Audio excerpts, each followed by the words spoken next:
하나님이 행하시는 일을 보라. 이 제목을 가지고 오늘 말씀을 나누겠습니다. 전도서 7장 13절로 14절 2절 말씀인데요. 우리 큰 목소리로 같이 합독하겠습니다. 함께 하겠습니다. 시작. 하나님께서 행하시는 이 일을 보라. 하나님께서 굽게 하신 것을 누가 능히 곧게 하겠느냐. 형통한 날에는 기뻐하고 공고한 날에는 되돌아 보아라. 이 두 가지를 하나님이 병행하게 하사 사람이 그의 장래 일을 능히 헤아려 알지 못하게 하셨느니라. 아멘. 기독교의 핵심은요, 예수를 믿는 겁니다. 할렐루야. 예수를 믿는다는 말은 하나님만 바라본다는 거예요. 오직 하나님만 바라보고 살아간다는 이야기입니다. 이런 말 있지 않습니까? 세상을 앞서지도 말고 세상에 뒤처지도 마라. 이러한 이야기를 우리가 신앙 안에서도 하게 되는데, 사실은 이 말은 맞는 것 같으나 틀린 말입니다. 왜냐하면 이 말 자체가 세상을 바라보고 있다는 거예요. 내가 앞서갔는지 뒤처지는지 그것 자체가 세상을 바라보고 있다는 거예요. 우리는요, 오직 하나님만 바라봐야 될 줄 믿습니다. 100m 달리기를 하는 선수가 옆을 보고 뒤를 봅니까? 앞을 바라봅니다. 앞을 바라보고 최선을 다해서 꼬린 지점을 향하여 달려가는 겁니다. 예전에 아주 어릴 때 기억나는 영화가 있어요. 불타는 전장이라는 남자들의 영화가 있습니다. 이 영화에 보면 마지막 장면에 미군 군사 2명이 일본군의 포로로 잡혀 있다가 이제 탈출하는 장면인데, 이 두 사람이 막 아군 진영으로 뛰어가면 뒤에서 일본군 군사가 총을 쏘는 거예요. 그러니까 총에 안 맞으려고 어떻게 가냐 그러면 지그재그로 막 뛰어갑니다. 결국에는 한 사람은 죽고 한 사람은 살게 되는데, 그런 상황들을 우리가 한번 연상해 봅시다. 그러면 옆을 보거나 뒤를 볼 수 있겠습니까? 앞을 보고 그저 뛰는 거예요. 믿음의 경주는 그렇게 앞을 보고 뛰는 겁니다. 그런데 그 앞에 있는 그 대상이 바로 예수인 것이죠. 예수 그리스도인 것이죠. 할렐루야. 빌립보서 3장 14절에 분명히 표대라는 말이 나옵니다. 이 말씀을 한번 보겠습니다. 표대를 향하여 그리스도의 예수 안에서 하나님이 위에서 부르신 부름의 상을 위하여 달려가노라. 할렐루야. 그죠? 그 부르심 상을 향하여 우리는 그저 달려가는 겁니다. 사도행전 20장 24절은 같이 한번 읽어보겠습니다. 시작. 내가 달려갈 길과 주 예수께 받은 사명 곧 하나님의 은혜의 복음을 증언하는 일을 마치려 하면은 나의 생명조차 조금 더 귀한 것으로 여기지 아니하노라. 아멘. 이 바울 사도의 고백을 보십시오. 나의 달려갈 길과 주 예수께 받은 사명을 마치려 하면은 나의 생명조차 귀하게 여기지 않겠다라고 고백하는 이 고백을 보십시오. 그만큼 표대를 향하고 예수를 향하는 자들은 자기의 모든 것들을 내려놓고 자기를 부인하고 그 십자가를 지는 자, 제자의 삶을 살아가는 것입니다. 우리도 그렇게 살아가야 되죠. 다시 말하면 세상과 얼마나 멀리 떨어져 있는지 내가 확인하고 세상과 얼마나 가까이 있는지 확인하고 그러면서 사는 것이 아니라 내가 하나님만 바라보고 얼마나 하나님과 가까워져야 하는지 묵상하면서 가는 거예요. 하나님과 가까워져야지 하면서 하나님만 보고 가는 겁니다. 이게 이런 식으로 표현할 수 있는 거예요. 따라합시다. 오직 예수. 오직 예수입니다. 이게 오직 예수입니다. 오직 예수로 사는 우리 성도들은 세상과 내가 얼마나 멀어지는지, 세상을 내가 타협하지 않겠다라는 결단이 있다 할지라도 그 세상을 보지 않아요. 그냥 하나님만 보고 가는 겁니다. 예수만 바라보는 겁니다. 할렐루야. 솔로몬 왕이 노년에 이것을 깨닫게 되었습니다. 그리고 하나님이 이 솔로몬을 통해서 이 전도서, 오늘의 본문 말씀을 쓰게 하셨던 거예요. 이 전도서는 그래서 주제가 뭐냐면 해 아래라는 단어가 29회 나오고 헛되다라는 단어가 37회 나옵니다. 이걸 종합해 보면 해 아래에 있는 것이 모두가 헛되다라는 말이 아주 많이 나와요. 반복적으로 계속 나와요. 그래서 이 해 아래에 있는 모든 것들은 내가 가져도 보고 있어도 보고 다 누려보고 살아보니까 결국에는 다 헛되더라. 우리는 오직 표대를 향해 하나님만을 향해 달려가야 되는 것 뿐이더라 라고 이제 솔로몬 왕이 고백하고 있는 겁니다. 우리가 세상에 가지고 싶은 것들이 참 많고 얻고 싶은 것들도 많은데 그걸 다 가져본 솔로몬 왕이에요. 자기의 성전도 짓고 자기 말 한마디에 온 백성이 움직이는 정말 절대 권력의 사람이 아니었겠습니까? 그런 사람이 고백하기를 가져보고 얻어보고 다 지배해봐도 하나님을 향하는 것이 맞더라, 이런 고백을 하고 있는 것입니다. 오늘 본문이 그런 말씀인 거예요. 하나님께서 행하시는 일을 보라, 이게 이제 오늘 제목이고 13절 상반절에 나오는 말씀이거든요. 하나님을 바라보는 것은 이 말씀처럼 하나님께서 행하시는 일을 보는 겁니다. 할렐루야. 하나님께서 행하시는 일을 바라보는 겁니다. 하나님께서 가지고 있는 것을 바라보는 것도 아니고 하나님께서 내게 무엇을 줄 수 있는가를 바라보는 것도 아니라 그냥 그분이 주관하시고 주체하시고 그분이 알아서 하시는 그 하나님의 주권을 바라보고 있는 겁니다. 하나님 이거 해주세요. 어떻게 하는지 한번 볼게요. 하나님 저거 해주세요. 볼게요. 이게 아니라 그분이 하고자 하시는 일을 하는 대로 내가 바라보고 믿고 가는 거예요. 할렐루야. 이것이 우리 성도의 신앙생활이라는 겁니다. 출애굽기 14장 13절 읽어보겠습니다. 시작. 너희는 두려워하지 말고 가만히 서서 여호와께서 오늘 너희를 위하여 행하시는 구원을 보라. 출애굽 시절에 그 애굽 땅을 탈출하는 이스라엘 백성들이 무엇을 할 줄 알았겠습니까? 종살이만 하던 백성인데 전쟁을 할 줄 알았겠습니까? 그 광야 노중에서 어떤 일을 당할지 모르는데 이 사람들이 얼마나 두려웠겠습니까? 그 말씀 앞에 하나님께서 주시는 것이 바로 어떻게 해라 저렇게 해라 훈련을 해라 이런 것이 아니라 가만히 서서 여호와께서 오늘 너희에게 행하시는 구원을 보라라고 하셨습니다. 홍해가 갈라지는 것을 보라라고 하셨습니다. 이것이 하나님의 일하심입니다. 구원은요 능동태가 아니라 수동태예요. 수동태로 해석이 됩니다. 그래서 내가 구원을 쟁취하고 받는 개념이 아니라 내가 하나님의 은혜로 구원을 얻는 겁니다. 구원 얻음을 당하는 겁니다. 이런 수동태거든요. 더 나아가서 오늘 이 말씀을 보니까 보라라고 했습니다. 구원을 얻을 뿐만 아니라 그 구원을 주시는 하나님의 일하심을 보라라고 하십니다. 얼마나 기막힌 말입니까 이게. 우리가 할 수 있고 해야 되는 것과 내가 이 구원을 얻을 수밖에 없는 이 수동태의 해석은 완전히 다른 거거든요. 더 나아가서 그분이 너를 구원시키고야 말 것을 네가 지켜볼 것이다 라고 할 수 있는 이 하나님의 담대한 선포를 보십시오. 이 선포 앞에 우리는 아멘으로 화답만 하면 되는 줄 믿습니다. 아멘. 모세를 석 달 동안 숨겼다라고 했을 때에도 이거 수동태예요. 하나님께서 숨기셨다는 겁니다.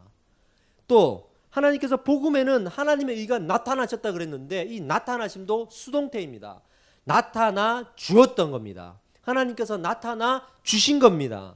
그래서 이 말씀 바로 다음에는 오직 의인은 믿음으로 말미암아 살리라 이 구절이 나오는데 이것도 수동태입니다.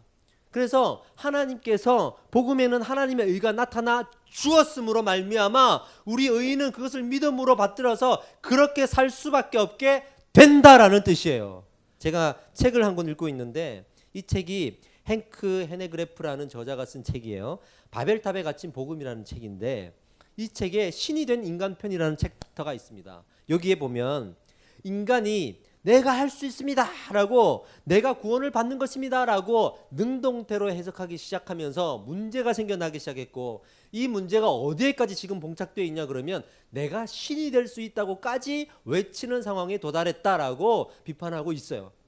우리가 내가 할 수 있다는 내 공로 사상이 처음에는 하나님 제가 할게요 라는 작은 고백으로 시작되지만 결국에는 하나님 제가 했습니다라는 대적으로 발달하고 나중에는 나도 신이 될 수 있다고까지 이야기합니다. 많은 학자들과 많은 잘못된 사상으로 인해서 이 시대에 끊임없이 선포되고 있는 잘못된 사상이 뭐냐 그러면 나도 하나님이 될 수 있다는 거예요. 마치 소가 새끼를 놓으면 송아지인데 소도 소고 송아지도 소이듯이 하나님께서 우리를 낳으셨고 우리는 하나님으로부터 왔으니 우리도 신이다 라고 주장하는 일들이 생각보다 많이 있고 그걸 믿는 사람들도 많더라. 특별히 젊은이들 사이에 이러한 생각에 동의하는 자들이 많이 있더라는 겁니다. 아닙니다.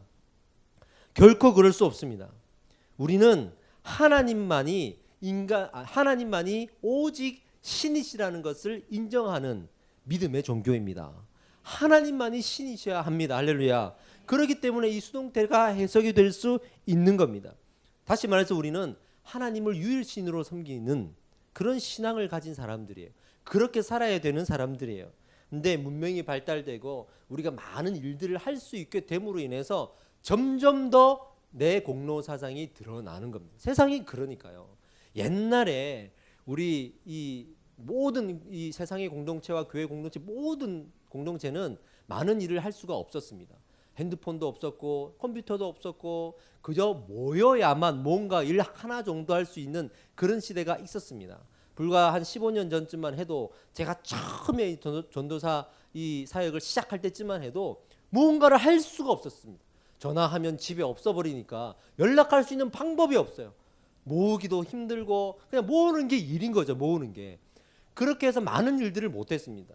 요즘에는 얼마나 좋습니까? 컴퓨터 인터넷 되고 문자 되고 전화 되고 그러니까 컴퓨터도 갖고 다니고요. 핸드폰 나오는 거 보십시오. 1년이 멀다 하고 이게 새롭게 업그레이드해서 나오는데 이제는 젊은 사람들도 웬만하면 못 따라가요. 이 기능을. 못 따라간다니까요. 정말로 아주 그 훌륭한 얼리 어답터가 아니면 못 따라갑니다. 저도 못 따라가겠어요. 내가 모르는 기능들이 또 있더라고요. 근데 옛날에 그렇지 않았거든요. 돌리면 되는 거였거든요.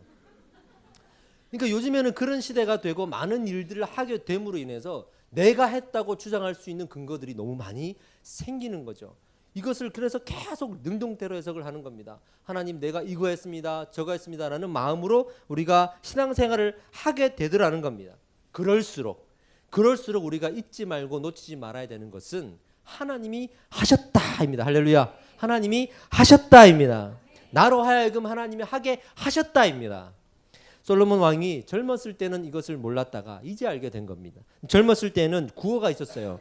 우리가 하나님을 위하여 일하자. 그래서 하나님을 위하여 많은 일들을 했습니다. 성전도 건축하고 그 나라에 많은 일들을 했습니다. 그러나 해보니까 안 되는 거예요. 심지어는 지혜를 구했죠. 주의 백성을 재판하여 선악을 분별하게 하옵소서. 그래서 지혜를 구했습니다. 한 나라의 왕이 지혜를 구하여도 어떻게 이런 지혜를 구할 수가 있었을까요? 내가 왕이기 때문에 많은 사람들이 내게 재판을 요청하고 오는데 내가 이 재판에서 어떤 게 선이고 악인지를 분별하게 주십시오라고 하는 얼마나 겸손하고 얼마나 긍휼이 넘치는 지혜의 요청입니까?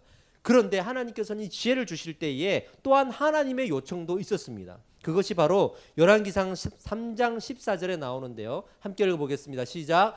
내가 만일 내 아버지 다윗이 행함같이 내 길로 행하며 내 법도와 명령을 지키면 내가 또 내 날을 길게 하리라. 여기서 주의 법도를 지키면이라고 했는데요. 우리가 십계명을 지키고 율법을 지켜보면 결코 우리가 이것을 지킬 수 없다는 것을 깨닫게 됩니다. 하나님께서 이 두 돌판을 주시고 율법을 주셨을 때는 다 지킬 수 있으니까 지켜봐라고 주신 게 아니라 지켜도 다 지키지 못할 거야 라고 주신 거예요. 그래서 로마서에 이 사도 바울 선생님이 말씀하시기를 율법의 역할은 오히려 그것을 지키려고 함으로써 지키지 못하는 나를 깨닫고 나의 죄성을 발견하게 되는 것이다. 이렇게 선포하고 있거든요. 그게 우리 인간이라는 걸 하나님이 너무나도 잘 아시는 거예요. 그래서 이 솔로몬 왕에게도 이 말씀을 주시면서 그것을 지키면 내가 또 내 날을 길게 하리라. 너의 인간의 생명뿐만 아니라 이스라엘의 이 영원함을 내가 지켜주리라 했죠. 그러나 결코 그걸 지키지 못하거든요. 솔로몬 왕이 이 지혜를 받고 하나님이 일하시도록 하지 못하고 지혜를 받고 내가 일하도록 하려고 한 거예요. 그래서 자기 성전보다 더 큰 하나님의 성전보다 더 큰 자기의 성전을 짓기도 하고 자기 아들 때에는 이스라엘의 나라가 남북으로 분단되어지는 아픔을 겪기도 합니다. 하나님의 지혜로 일하시는 하나님의 지혜로 하나님이 일하시도록 해야 되는 것입니다. 잠언 16장 9절에 사람이 마음으로 자기의 길을 계획할지라도 그의 걸음을 인도하시는 분은 하나님이시라 여호와이시라. 할렐루야. 이 마음을 가지고 우리가 무슨 일을 하든 사업을 하든 직장생활을 하든 어떤 일을 하든 그런 마음을 가지고 살아야 됩니다. 그래서 그 유명한 말이 있잖아요. 자기가 해야 되는 것처럼 열심히 일하고 하나님이 해야 되는 것처럼 기도하라. 이런 말이 있습니다. 열심히 일하되 결코 하나님의 뜻을 벗어나서는 안 되고 하나님이 하고자 하는 일들과 상반되어서는 안 되는 거거든요. 그러니까 우리의 열심을 주님의 뜻 가운데 담아야 하는 것입니다. 솔로몬 왕이 늙었을 때 이것을 깨달은 겁니다. 그래서 구호가 바뀌었어요. 하나님이 일하심을 바라보자. 할렐루야. 하나님의 일하심을 바라보자. 왜 하나님의 일하심을 바라보자라고 했냐면 오늘 본문 말씀 13절 하반절에 나왔듯이 13절을 한번 읽어보겠습니다. 시작. 하나님께서 행하시는 일을 보라. 하나님께서 굽게 하신 것을 곧게 하겠느냐 있죠. 하나님께서 굽게 하신 것을 누가 곧게 하겠느냐. 얼마나 중요한 얘기입니까? 하나님께서 곧게 하신 것을 우리 인간이 절대로 곧게 하지 못합니다. 반대로 하나님이 곧게 하신 것을 인간이 굳게 하지 못합니다. 이건 하나님만이 하실 수 있는 일입니다. 그래서 우리 인간의 의지가 필요 없다는 게 아니에요. 인간의 의지가 필요 없다는 것이 아니라 하나님의 뜻 가운데 인간의 의지가 속해 있어야 합니다. 그래서 하나님이 굽게 하셨으면 우리 인간의 의지도 굽게 하는 데 있어야 됩니다. 그걸 억지로 펴려고 하면 안 되는 겁니다. 옛날 말에 이런 말이 있잖아요. 배에 돛을 다는데 바람 따라 돛을 단다 이러잖아요. 바람이 어디로 부는지, 바람이 부는지 안 부는지에 따라서 이 돛을 어떻게 달아야 되는지가 달라지는 겁니다. 하나님께서 어떻게 임하시고 어떻게 역사하시고 어떤 뜻을 가지고 있는지에 따라서 거기에 순종하듯이 우리의 의지가 그 순종이라는 쟁반 위에 담겨야 되는 거예요. 그랬을 때 이게 충성이 되는 겁니다. 이게 우리 신앙생활입니다. 이게 우리 신앙생활인 겁니다. 제가 한 번씩 드는 비유가 있는데요. 아이들이 막 구슬치기를 하고 있어요. 구슬치기를 하고 있는데 한 아이가 몽땅 다 땄어요. 근데 그 아버지가 와가지고 얘야 이것을 이제 우리 한번 나눠주지 않겠니? 했더니 알겠다고 해서 아버지가 구슬을 탁 보자기에 담아놓고 한 명씩 줄을 서서 와서 한 주먹씩 가져가 그런 겁니다. 아이들이 한 주먹씩 가져가죠. 막 그 떨어질 듯 말똥하는 거 하나라도 더 가져가려고 막 가져갑니다. 맨 끝에 있는 조그만 아이가 오더니 안 가져가는 거예요. 왜? 한 주먹씩 가져가. 안 가져가는 거예요. 왜 그래? 왜 안 가져가는 거야? 하니까 이 조그만 아이가 하는 지혜로운 말이 아저씨가 주세요라고 했다는 거예요. 자기의 주먹보다 아저씨의 주먹이 크다는 거를 너무나 잘 아는 거예요. 아저씨가 주세요. 어디 가도 먹고 살라인 거죠. 마치 우리가 하나님과 이렇게 그 뜻을 받들면서 살아갈 때에 내가 하는 것이 아니라 하나님이 전능하십니다. 하나님이 위대하십니다라는 이 깊은 믿음이 있으면 하나님께서 해주세요라고 우리가 손을 내밀게 되거든요. 그 손을 내미는 자의 그 간절한 기도를 하나님께서는 반드시 들으십니다. 할렐루야. 이렇게 따라합시다. 하나님이 일하시는 것을 일하면 됩니다. 그렇죠. 하나님이 일하시는 것을 일을 하면 되는 겁니다. 그랬을 때 충성이라는 칭찬을 듣는 겁니다. 그래서 우리가 이런 표현을 쓸 수 있는 거예요. 하나님의 뜻을 알고 싶습니다. 음성을 듣고 싶습니다. 주님 말씀하시면 내가 나아가리다. 오늘 우리 헌금송처럼 주 말씀 향하여 내가 나아가리다. 이런 고백을 그래서 할 수 있는 거예요. 하나님의 뜻이 있고 음성이 있고 말씀이 있기 때문에 내가 의지를 가지고 나아갈 수가 있는 겁니다. 이것이 신앙생활인 겁니다. 우리 그렇게 살아가는 겁니다. 근데 하나님이 이렇게 살아가야 하는 우리 인생을 너무나도 잘 아시는 거예요. 너무나도 잘 아시는 거예요. 그래서 본문 말씀에 하반절에 또 이렇게 기록되어 있습니다. 14절 하반절 말씀 읽어보겠습니다. 시작. 형통한 날에는 기뻐하고 곤고한 날에는 되돌아보아라. 이 두 가지를 하나님이 병행하게 하사 사람이 그의 장래일을 능히 헤아려 알지 못하게 하셨느니라. 아멘. 이렇게 말씀하셨어요. 형통한 날에는 기뻐하라. 곤고한 날에는 되돌아보아라. 이게 개역판에는 생각하라라고 되어 있습니다. NIV 성경에는 이게 consider라고 되어 있습니다. 그러니까 곤고한 날이 올 때는 우리가 어떠한 것을 되돌아보고 생각해야 되는데 그게 뭐냐면 말씀을 묵상하라는 거예요. 말씀을 붙들고 있으라는 거예요. 힘든 일이 있을수록 어려운 일이 있을수록 다른 데 가거나 어떤 다른 행동을 하지 말고 그걸 내가 고치려고 하지 말고 말씀을 붙들라라는 하나님의 요청인 것입니다. 그 우리 성도들은 형통할 때는 기뻐하고 감사하면서 이건 영어로 happy라고 쓰거든요. 행복해 하세요. 그리고 하나님께 감사하세요. 곤고한 날이 오면 말씀을 더 붙들어야 되는 것입니다. 그렇게 살아가는 거죠. 근데 말씀을 보니까 그러한 날들이 병행하게 한다 그랬습니다. 그런 날도 있고 저런 날도 있고 누구나 모든 인간은 그런 일을 반복적으로 겪게 됩니다. 형통한 날도 있고 곤고한 날도 있고 그런 일을 겪게 되는 겁니다. 그러니까 우리가 살아가면서 하나님이 형통하게 하실 때에 인간 의지로 곤고하게 할 수 없습니다. 하나님이 곤고하게 하실 때에 인간의 의지로 형통하게 할 수 없습니다. 우리는 그저 형통할 때는 기뻐하면 되고 공부할 때는 말씀을 붙들면 되는 것입니다. 이것을 깨닫는 것이 바로 지혜라고 이 전도서가 말씀하고 있는 것입니다. 이것을 깨닫는 것이 지혜자, 이것을 깨닫지 못하는 것이 우매한 자라고 말하고 있는 것이죠. 이 지혜자로 사는 것이 얼마나 중요한 일이냐면 이 중요한 일에 대해서 아주 기가 막힌 표현을 쓰고 있습니다. 오늘 본문 말씀이 7장인데요. 7장 1절에서 4절까지의 말씀을 읽어볼 텐데 이 중요성을 말씀하시는데 한번 집중해서 읽어보십시오. 함께 읽어보겠습니다. 시작. 좋은 이름이 좋은 기름보다 낫고 죽는 날이 출생하는 날보다 나으며 초상집에 가는 것이 잔치집에 가는 것보다 나으니 모든 사람의 끝이 이와 같이 됨이라. 산자는 이것을 그의 마음에 둘지어다. 슬픔이 웃음보다 나음은 얼굴에 근심이 있는 것이 마음에 유익하기 때문이라. 지혜자의 마음은 초상집에 있으되 우매한 자의 마음은 혼인집에 있느니라. 좀 말씀이 길지만 이런 말씀이죠. 지혜자로 살면서 차라리 곤고한 것이 우매자로 살면서 형통한 날을 사는 것보다도 낫다. 하나님의 일하심을 바라보면서 오직 예수로 사는 삶이 차라리 어렵고 힘들 것이면 이것이 하나님 모른 채로 자기를 의지하고 사는 사람의 행복보다 낫다라고까지 표현하고 있는 겁니다. 이렇게까지 강조하고 표현하는 의미는 뭐냐 그러면 따라해 보겠습니다. 지혜는 슬픔보다 낫다.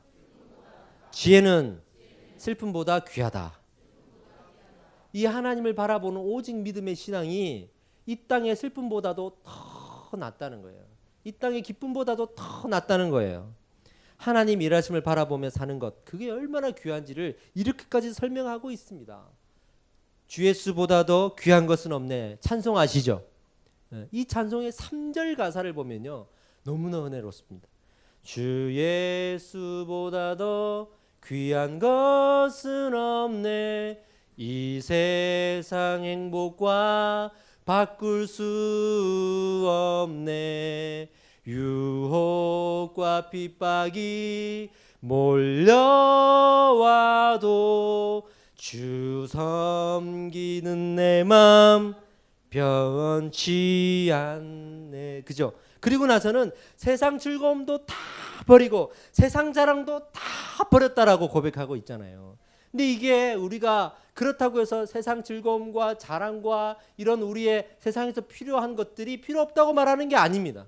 즐거움도 필요하죠. 행복도 필요하죠. 기쁨도 필요하고 잘 되는 것도 필요하고 다 필요하죠. 그걸 필요 없다고 무시하는 것이 아니라 그게 필요 없다고 고백이 될 정도로 이게 너무 좋고 귀하다는 거예요. 이게 너무 귀하다는 거예요. 우리 부모들이 자식을 키워보면 자식이 한번 아파보세요. 정말 중환자실에 있거나 심각하게 아파보세요. 너만 나아라. 너만 나으면 내가 불행해지고 내가 아프고 내가 이 간이라도 뭐 신장이라도 좀 떼어줘도 내가 행복할 수 있겠다라고 고백하는 것이 우리 아비 어미들의 마음 아니겠습니까? 그죠? 이런 하나님의 마음들을 우리가 그대로 경험하는 거예요. 이 하나님을 바라보는 그 믿음 안에서 그 믿음이 얼마나 소중한 건지를 그 정도로 우리가 경험하고 있는 겁니다. 솔로몬 왕이 지금 그걸 경험하고 있는 거예요. 이것이 행복인 줄 믿습니다. 이것이 행복인 줄 믿습니다. 억지로 막 그렇게 귀하다고 고백하고 그러는 것이 아니라 너무 귀해서 이렇게까지 고백하고 있는 이 위대한 신앙의 조상들을 바라보십시오. 제가 이 종로 창신동에 있는 낙산교회를 아주 오랫동안 몇 년 동안 섬겼는데 이 교회는 창신동 낙산공원 위에 있어요. 그 꼭대기 산 꼭대기에 있어요. 그러니까 전부 다 할아버지 할머니들이 많아요. 할아버지 할머니 많고 그 주변은 판자촌이 많습니다. 지금이야 아파트 막 들어섰는데 그때만 해도 정말 판자촌들이 많았거든요. 그러니까 이 가정에 얼마나 별의별 일들이 다 있었겠습니까? 장례도 많고요, 슬픈 일도 많죠. 근데 그 할머니 권사님들 중에 정말 제가 아직도 믿음의 도전을 받는 분이 계세요. 이분은요, 그 가방을 아이들이 학교 갈 때 매는 가방을 꼭 양쪽으로 딱 흘러매시고 본당을 들어올 때는 항상 뛰어오듯이 들어오십니다. 와서 뭐 우당탕탕 하고 들어와요. 뭐가 항상 이분이세요. 새벽기도 들어올 때는 문을 빵 열고 우당탕탕탕 들어와요. 뭐냐고 보면 항상 그분이세요. 항상 막 감격에 젖어가지고 본당을 들어와요. 그런 권사님들한테 물어봅니다. 뭐가 그렇게 좋으세요? 그러면 예수 때문에 좋다고. 뭐가 그렇게 좋으세요? 하면 교회가 오는 것이 그냥 좋다고 좋다고 그렇게 말씀하시는 거예요. 근데 젊은 사람들한테 물어보면 그렇지 않거든요. 젊은 사람들 물어보면 힘들어서요. 제가 기도 제목이 있어서요. 뭐가 안 돼서요. 하나님 좀 붙들고 싶어서요. 그래서 교회 오는데 그분들은요. 그냥 하나님이 좋아서 오는 거예요. 근데 그분들의 삶에 별의별 일이 없겠습니까? 아니거든요. 이 권사님이 3층 건물을 가지고 있었습니다. 이 3층짜리 건물을 아주 그 동네에서는 대단한 거거든요. 근데 이 건물이 경매로 넘어가게 된 거예요. 남편 되시는 또 우리 그 집사님이 어디 가서 보증을 쓰고 투자를 하고 이게 잘못돼 가지고 통째로 지금 경매로 넘어가게 된 거예요. 아들이 둘이가 있는데 하나는 사업이 안 되고 하나는 직장에서 자리도 못 잡고 그래서 다 그 건물 하나만 바라보고 사는데 그게 경매로 넘어갔으니 얼마나 슬프겠습니까? 신방을 가면 펑펑 우시죠. 그럼에도 불구하고 예배 올 때는 씩씩하게 여느 때와 다름없이 우당탕하고 들어오시는 거예요. 담임 목사님이 주일날 설교 끝나고 나가시는데 인사를 하면서 권사님 뭐가 그렇게 좋아? 이렇게 얘기하니까 권사님이 하는 말이 권사님한테 그 건물이 넘어가게 됐는데도 그거 왜 이렇게 좋아하시냐고 이렇게 얘기하니까 권사님이 하시는 말이 그건 그거고 예수는 예수요 그러면서 또 좋다고 가시더라고요. 근데 그 신앙이 도저히 상상이 안 되는 이상과 같은 신앙처럼 느껴질지라도 제 눈앞에 보이는 그 신앙은 어찌할 수 없는 이 시대에 필요한 믿음이었습니다. 나는 그렇게 살 수 있을까라는 생각이 아직도 들 때가 많아요. 조금만 몸이 아프고 불편하거나 우리 아이들이 아프거나 뭐 하여튼 뭐 그런 집안에 일이 있으면 그냥 조급해져 가지고 하루하루 그냥 하나님께서 응답해 주지 않는 거에 대해서 막 울고 불고 원망하고 원통하고 이게 우리의 삶인데 그렇게 살 수 있을까라는 그런 마음이 들 때가 있죠. 근데 그렇게 사는 분들이 있더라고요. 또 그렇게 살 수 있더라고. 그 믿음의 본을 가지고 오늘도 나도 그렇게 살아야지 되고 살아가는 거. 그 우리 믿음의 우리 성도들이 살아가는 삶이 바로 그런 삶이 아니겠습니까? 그런 믿음의 도전이 없이 사는 것이 문제지. 그렇게 살지 못하는 삶이라도 그 끈을 붙들고 나도 그렇게 살아야 된다는 믿음의 선조들과 우리 선배들의 그 본을 가지고 살아가는 것이 정말 우리의 삶이 되어야 되지 않겠습니까? 근데 제가 이렇게 젊고 어린 목회자가 말씀을 들고 올 때 이런 뭐 인생에 대한 이야기, 형통한 날이 있고 공고한 날이 있고 이런 이야기를 들고 올 때는 이유가 있겠죠. 얼마나 저에게는 부담스러운 이야기겠습니까? 여기 인생을 더 많이 사신 분들이 많으실 텐데 그럼에도 불구하고 들고 온 거는 이유가 있겠죠. 이 뭐냐 그러면요. 이 시대에 정말 그리스도인들, 특별히 제가 만나는 많은 젊은 그리스도인들을 보면 너무나 안타까운 게 예수의 이름을 가지고 살지 않아요. 예수의 이름이 얼마나 귀한지를 모르고 살더라는 거예요. 예수님을 인격적으로 만나본 적도 없고 이성으로 만나고 책으로 만나고 다른 사람이 만난 예수님을 내가 믿고 살더라고요. 내 안에서 어떤 일을 행하시는지 그런 성령 하나님의 만남이 없더라고요. 그냥 책을 읽고 만나고 교회 가서 듣고 만나고 남들이 이야기하는 것을 듣고 만나고 그러면서 만나와서 자기 하나님, 내 안에 있는 하나님, 내 안에 내주하시는 하나님에 대한 이야기가 없더란 말이에요. 그러니 세상이 흔들리는 대로 자기도 갈대와 같이 흔들려 버리는 거죠. 요즘에는 자격증 시대이죠. 뭐든지 자격증 시대입니다.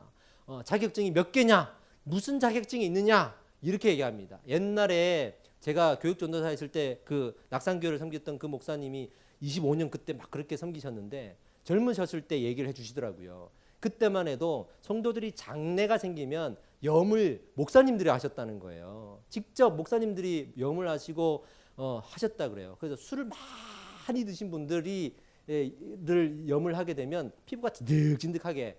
근데 그렇지 않은 분들은 깨끗하다 이런 이야기도 해주시면서 이 염을 하신 이야기를 하시더라고요. 근데 요즘에는 목사님들이 못하거든요. 못합니다. 자격증 있는 장례사가 이제는 해야 되는 거거든요. 모든 게 다 자격증입니다. 심지어는 이 목사라는 이 직분도 자격증으로 이 목사 안수증이 있어야 됩니다. 뭐든지 다 그렇습니다. 좋은 것도 있지만 나쁜 것들도 있더라고요. 그러다 보니까 너무 이 종이 한 장에 매여지는 거죠. 종이 한 장에 판단되어지는 거죠. 예전에 제가 초등학교 때만 해도요. 우리 시골에 살았으니까 무당들이 굿을 많이 했거든요. 애꼬지산이라고 해서 무덤이 있는 그 산에 가면 뭐 항상 볼 수 있는 것들이었습니다. 근데 옛날 무당들은요. 자격증 가지고 하지 않았습니다. 요즘에는 무당도 자격증으로 합니다. 여러분. 습득합니다. 옛날 무당들은 진짜 칼 위에 올라갔고 옛날 무당들은 제 초등학교 때에도 말로만 듣던 그 비유 있잖아요. 여기 예수 믿는 사람이 있냐, 굿이 안 된다. 그런 이야기도 직접 들어보고 그렇게 살아왔거든요. 뭔지 몰라도 분명히 귀신이라는 존재는 있고 귀신에 매인 사람들이 있는 겁니다. 그런데 요즘에는 다 자격증으로 해요. 자격증을 하는 겁니다. 뭐든지 다 그렇습니다. 그런 시대를 살다 보니까 사명이 없는 거예요. 목사님들도 옛날에 우리 목사님들 그냥 사명감 하나에 그때 무슨 명예가 있고 무슨 부하명, 뭐 삶도 생활도 책임져 주지 못했잖아요. 근데 그때에 천막 하나 쳐놓고 또 예배시 드리시고 그랬던 시절이 있지 않습니까? 요즘에 저도 젊은 목사지만 보면 공부해서 이제 되는 것들이 너무 많아요. 그래서 여러분들 참된 목자를 찾으셔야 됩니다. 참된 목자를 찾으셔야 됩니다. 그래서 우리 교회 훌륭한 겁니다. 행복한 겁니다. 할렐루야. 그랬단 말이에요. 근데 요즘에 그 사명 들고 그리스도인의 사명을 들고 사는 사람도 없더라고요. 무슨 자격증 가지고 사냐 그러면 내가 어떤 교회에 다닌다라는 자격증 가지고 살아갑니다. 등록증 가지고 살아갑니다. 내가 어떤 교회 다닌다. 큰 교회 다니니까 나도 큰 거고 훌륭한 교회 다니면 나도 훌륭한 거예요. 그렇지 않거든요. 그게 무슨 소용이 있겠습니까? 요즘에 젊은 사람들이요. 10대가 40대 걱정을 합니다. 20대가 50대 걱정을 하고요. 30대가 60대 걱정을 하고 살아갑니다. 그래서 10대가 40대처럼 안정적인 직장 걱정을 합니다. 10대 아이들이 벌써 내가 얼마나 이 철밥통 같은 직장을 가질 수 있는가를 고민하고 그것을 위해 준비하고 살아갑니다. 필요하지만 그게 전부예요. 20대가 벌써부터 50대처럼 자가용과 집이 없는 거에 대해서 열등감을 가집니다. 20대 청년들이 그래요. 우리 남자 청년들이요. 자가용이 없고 집이 없다고 좋아하는 여자가 있어도 대시도 못해요. 여자들은요. 그거 없다고 대시도 안 받아요. 그런 자매들이 우리 교회는 없을 줄 믿습니다. 그런 형제님들이 없을 줄 믿습니다. 그게 요즘 20대의 삶이에요. 20대에 차가 없는 건 너무나 당연한 거거든요. 근데 20대가 차가 없다고 전부 다 열등감에 빠져 있더라고요. 나 같은 죄인이 그러면서 이게 우리 20대입니다. 30대가 60대처럼 자기 건강 챙기고 있습니다. 저도 건강 많이 챙기거든요. 근데 건강이 피곤하다고, 건강이 힘들다고, 건강에 무리가 된다고 아무것도 안 해. 안 해요. 사역도 안 하고 비전도 안 붙잡습니다. 그냥 피곤하니까요. 직장 생활이 피곤하니까요. 30대가 그러고 있어요, 여러분. 근데 그러지 않았거든요. 우리 믿음의 선조들이 그러지 않았거든요. 그 10대 때에 쏟아야 될 열정을 쏟았고 20대에 쏟을 열정을 쏟았습니다. 그거 쏟지 못하면 50대, 60대 가서라도 그 쏟지 못했던 열정을 다시 쏟는 어른들 저 많이 봤거든요. 많이 봤습니다. 요즘 아이들 보세요. 초등학교 아이들이 밖에 나가서 어떻게 노는지 보시라고. 그 얼마나 쏟을 열정이 많은 에너지가 쏟아야 되는 그 아이들이 나가서 뭐 하는지 한번 보세요. 남자아이들 나가서 할 게 없어요. 요즘에 우리 아이는 막 축구한다 그래서 제가 너무 좋아하거든요. 막 구글도 사주고 옷도 사주고 제가 막 그럽니다. 그렇게라도 놀아라고. PC방 가는 거 외에는 놀 게 없어요. 놀 게 없어요. 핸드폰 하는 거 외에 옹기종기 모여 앉아서 말없이 핸드폰하고 노는 게 요즘 아이들이에요. 초등학교 여자아이들은요. 놀 데가 없어요. 엄마들이 내보내지를 않아요. 야, 너 가서 좀 놀아봐 해도 놀 친구가 없어요. 그나마 집에서 놉니다. 누구누구 집에 가는데 엄마들이 전화합니다. 부모님 전화해가지고 언제까지 데려오고 언제까지 가죠 뭐 이런 거 딱 계산해가지고 딱 맞아떨어져야 놉니다. 집에서는 또 놀아요. 다 층간소음 때문에 뛰지도 못해요. 저희도 80%는 잔소리입니다. 뛰지 마라, 뒤꿈치 들어라, 실내화 신어라, 매트 위에서 놀아라. 이게 아이들의 대화의 80%예요. 그럼에도 불구하고 밑에 집은 올라오겠죠. 이게 우리의 현실이에요. 쏟지를 못해요. 이 에너지를, 열정을 쏟을 데가 없어요. 이게 현실입니다. 이게 현실입니다. 그러니까 요즘 청년들이요. 자기 주머니에 돈이 좀 부족하다고 비전도 버리더라고요. 하나님께서 막 은혜를 주셔가지고 한번 해봐야지 해도 당장 내가 먹고 한 끼 밥 먹을 돈이 만만치 않으니까 포기해버리더라고요. 그래서 교회 안 나오는 사람들도 있고. 제가 그랬어요. 걸어 다녀라. 없으면 없다고 해라. 없는 게 죄냐. 20대에 주머니에 밥 한 끼 사 먹을 돈 없는 게 뭐가 죄냐. 거기서 왜 주눅 들고 왜 열등감을 빠지냐. 그것 때문에 왜 하나님을 안 믿고 그것 때문에 왜 비전을 붙잡지 못하냐. 차라리 골방으로 들어가더라도 탐대해줘라. 이게 맞는 거 아니겠습니까? 20대의 청춘과 열정은 그런 건데 요즘에 아이들을 보면서요. 와, 정말로 꽉 눌려가지고 내가 뭐가 없고 뭐가 없고 마치 계산하듯이 살아가요. 내가 저 사람보다는 뭐가 없고 이렇게 주눅들어서 살아가요. 기도할 때 되면 외치지도 못해. 내가 외치는 것도 안 되는 것 같아. 그냥 이러고 뭐라고 하긴 하는데 다 주눅들어가지고 나는 기도하면 안 돼부터 시작해서 하여튼 나는 안 된다라는 영적 가난함이 그냥 뿌리가 박혀가지고 기도도 못하고 이러한 시대입니다. 이러한 시대입니다. 우리가 이 세상을 살아갈 때는 나그네 된 사람으로 살아가야 돼요. 우리의 본향은 하늘 문을 열고 하늘 보좌에서 만날 수가 있는 겁니다. 그러니 나그네 되어 살아가는 우리가 그 인생의 해 아래에 있는 것들을 붙들고 살아가면 되겠습니까? 근데 이 무서운 것 모를 때 아무것도 모르는 사람이 사고를 치고 아무것도 모를 때에 결혼해야 그래 잘 산다고 그러잖아요. 그래 가난한 사람들은 어릴 때 결혼해버려야 된다고 저는 생각해요. 그래야 뭣도 모르고 살아가지 30대 넘어가면 알 것 다 알고 계산 다 하고 결혼하기가 힘들어지는 거예요. 그러니까 저도 일찍 결혼한 걸 참 감사하게 생각하는 거예요. 근데 이 믿음도요. 젊을 때 진짜 뭣도 모를 때 세상이 뭣도 좀 모르고 그럴 때에 믿음의 사고도 좀 치고 믿음의 모험도 하고 그러는 건데 10대 아이들이 벌써 세상이 뭔지를 다 안다는 듯이 그거는 세상에서 그렇게 살면 안 돼요. 이러고 있는 거예요 지금. 그러니까 일꾼들이 없는 거예요. 하나님의 나라를 위하여 일할 일꾼들이 없는 거예요. 우리는 주의 말씀을 향하여 나아가는 겁니다. 주의 말씀을 향하여 나아가는 것이 우리 신자의 삶입니다, 여러분. 이런저런 필요도 있고 때로는 간구할 때도 있고 요청할 때도 있지만 그것 때문에 예수를 믿는 게 아니거든요. 그거는 그거고 예수는 예수인 거죠. 그 믿음을 가지고 살아가야 되는 거죠. 이 질문을 다시 던져야 됩니다. 누가 나를 위해 가서 저들을 구원할까? 누가 나를 위해 가서 나의 사랑을 전할까? 이 질문을 자기에게 다시 던져야 됩니다. 다시 던져야 됩니다. 그 하나님께서 쏟기를 원하시는 믿음의 열정 앞에 이 질문을 다시 던져야 됩니다. 세상 사람들도 국가적인 사고가 일어나면 직장도 휴가를 내고 뛰어가가지고 돕기도 하잖아요. 우리 믿음의 사람들이 이 교회가 핍박을 받고 있고 이 교회가 어려움을 당하고 있고 또한 이 교회에서 건강한 교회를 세워보자고 한다는 이 일에 동참하지 않고 직장 문제에 바쁘다고 피곤하다고 핑계대고 있으면 이게 말이 되는 거냐고요. 여러분 하나님께서 원하시고자 하는 일에 내가 일하고 있어야 될 줄 믿습니다. 내가 너를 사랑하느냐라는 질문 앞에 내가 주를 사랑합니다라고 답할 수 있어야 돼요. 거기에 주님은 나를 사랑하십니까? 라고 되물으면 안 되는 거예요. 우리 모두가 되묻고 있습니다. 네가 나를 사랑하느냐라고 물으실 때에 하나님 제 이 처지를 보십시오. 하나님은 저를 사랑하고 계십니까? 라고 묻고 있는 거예요. 그리고 주저앉아 있는 거예요. 10대든 20대든 30대든 다 그러고 주저앉아 있는 겁니다. 그리고 하나님은 나를 사랑하지 않는다고 고백하기도 하고 교회를 떠나기도 합니다. 아무리 그렇게 살아봐야 굽게 하신 것을 곱게 하지 못합니다. 하나님께서 말씀을 향하여 살라고 하신 그 명령 앞에 우리는 말씀을 향하여 살아가지 않으면 안 되는 것입니다. 그런 사람들이 세상에 나가서 하나님의 일하심을 보라라고 말할 수가 있는 것이죠.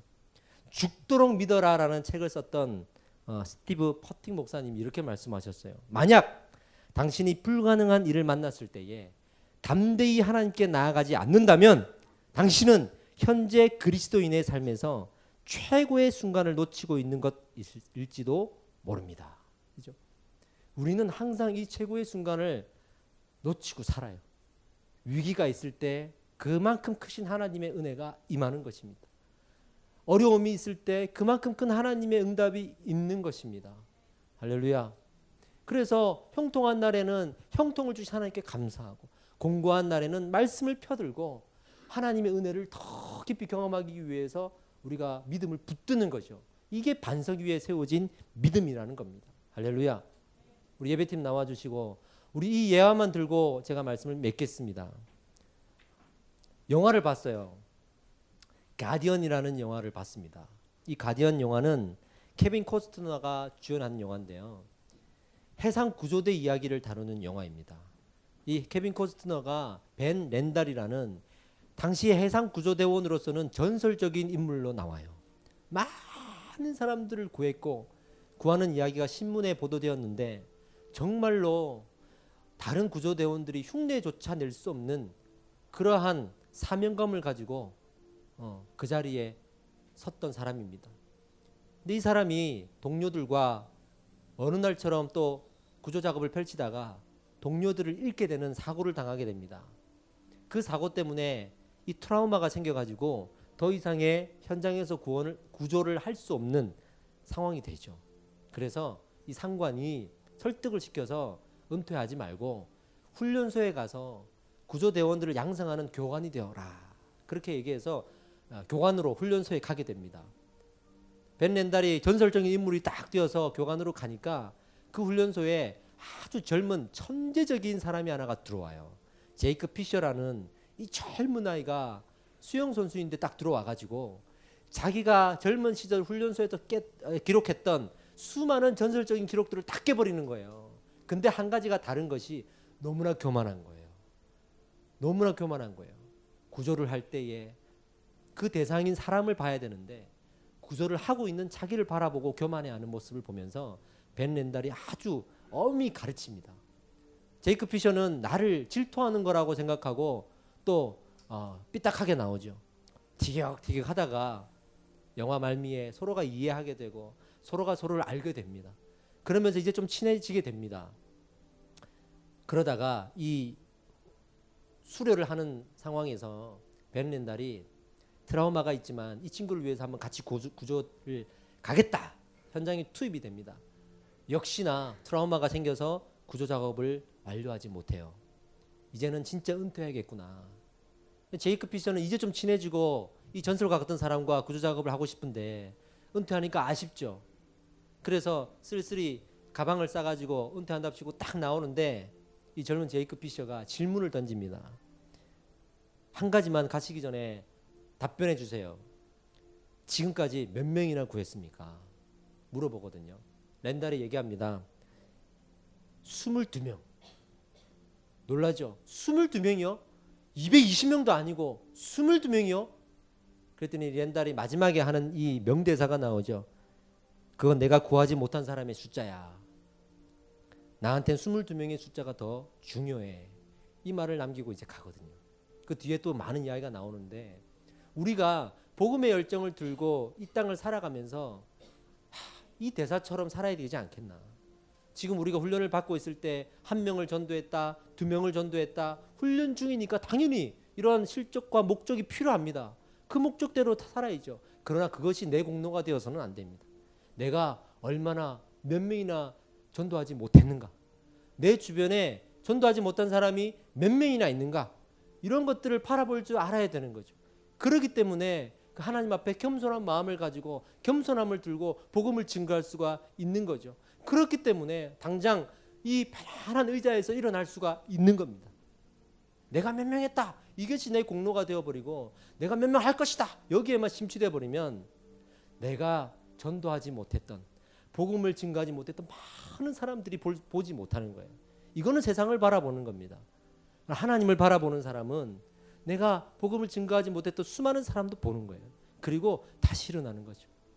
그리고 복음을 들고 가는 거죠.